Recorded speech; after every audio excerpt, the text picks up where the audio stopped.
வணக்கம். உலக வளம் நேசம் டிவி செய்திகள்.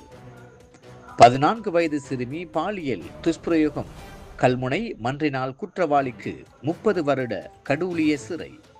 செய்தி ஆசிரியர் விதுசா. செய்திகள் வாசிப்பவர் ஏஎல் அன்சார். இனி விரிவான செய்திகள். 14 வயது சிறுமி பாலியல் துஷ்பிரயோகம் தொடர்பிலான வழக்கில் குற்றவாளியாக இனங்காணப்பட்ட நபருக்கு 30 வருட கடூழிய சிறை தண்டனை விதித்து கல்முனை மேல் நீதிமன்றம் தீர்ப்பளித்துள்ளது. குறித்த வழக்கு கல்முனை மேல் நீதிமன்ற முன்னாள் நீதிபதி ஜெயராம் ட்ரொக்ஷி முன்னிலையில் விசாரணைகள் இடம்பெற்றிருந்தது.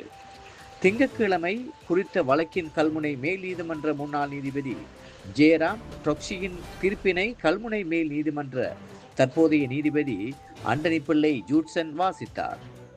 2020 தொடக்கம் 2021 ஆண்டு வரை குறித்த சிறுமி 3 தடவைகள் பாலியல் துஷ்பிரயோகத்துக்கு உள்ளாகி வன்புணர்வுக்கு உட்படுத்தப்பட்டதுடன் சிறுமி கர்ப்பமடைந்து ஆண் குழந்தை ஒன்றினையும் பிரசவித்துள்ளார்.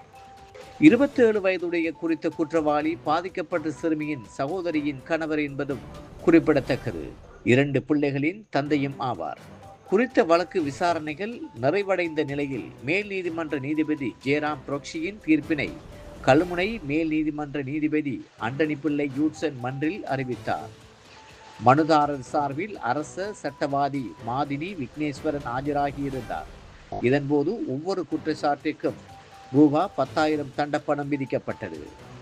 அத்துடன் குறித்த தண்டப்பண தொகையை செலுத்த தவறும் பட்சத்தில் 6 மாத கால சாதாரண சிறை தண்டப்பணம், பாதிக்கப்பட்ட சிறுமிக்கு 10 லட்சம் ரூபாய் நஷ்டஈடு தொகையும் வழங்கப்பட வேண்டும் எனவும், அதனை செலுத்த தவறில் 1 மாத கால சாதாரண சிறை தண்டனையும் நஷ்டஈடு செலுத்தாத விடத்து 3 குற்றச்சாட்டுகளுக்கும் தலா 10 வருடங்கள் கடூழிய சிறை தண்டனையும் ஒன்றன் பின் ஒன்றாக கழிக்க வேண்டும் என தீர்ப்பளிக்கப்பட்டது.